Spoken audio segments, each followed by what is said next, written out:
Hey guys, welcome to this YouTube video. In this YouTube video, I'll be discussing about the Move tool.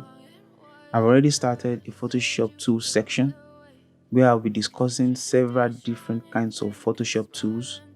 And in this particular section, I'll be discussing the Move tool. How do you select the Move tool in Photoshop? You select the Move tool by pressing your letter V. Letter V is for the Move tool. Once you select letter V on the keyboard, you're already highlighting the Move tool. So how do you use the Move tool?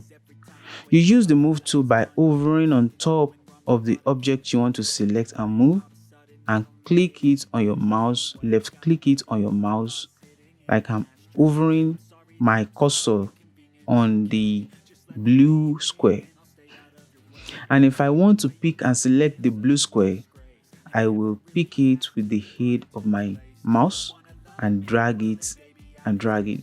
The same thing goes and applies to the yellow triangle. In this yellow triangle, I will just hover it on top of the yellow triangle and then select it with my mouse and move it round and round and move it to wherever I want to move it to, the red circle. So I do the same thing and I use it to move the object. I use it to move the object. I use it to move the object. So this is how to use the Move tool. Whether it is the type, the letter, I also use the Move tool to move letters. I can use the Move tool to move anything. Once I just click on it, if I click on it, I will highlight it. Look at this section. Once I click on the yellow triangle, it is highlighted on the layers panel, and I'll move it around and around, and anywhere I want to move it to.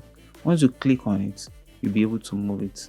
Once you click on it, you'll be able to move it. So this is all about the Move tool. Thank you for watching this video. Please like, share, and also subscribe to this channel to be able to get updated about different kinds of videos that I'll be posting from time to time. Thank you and peace.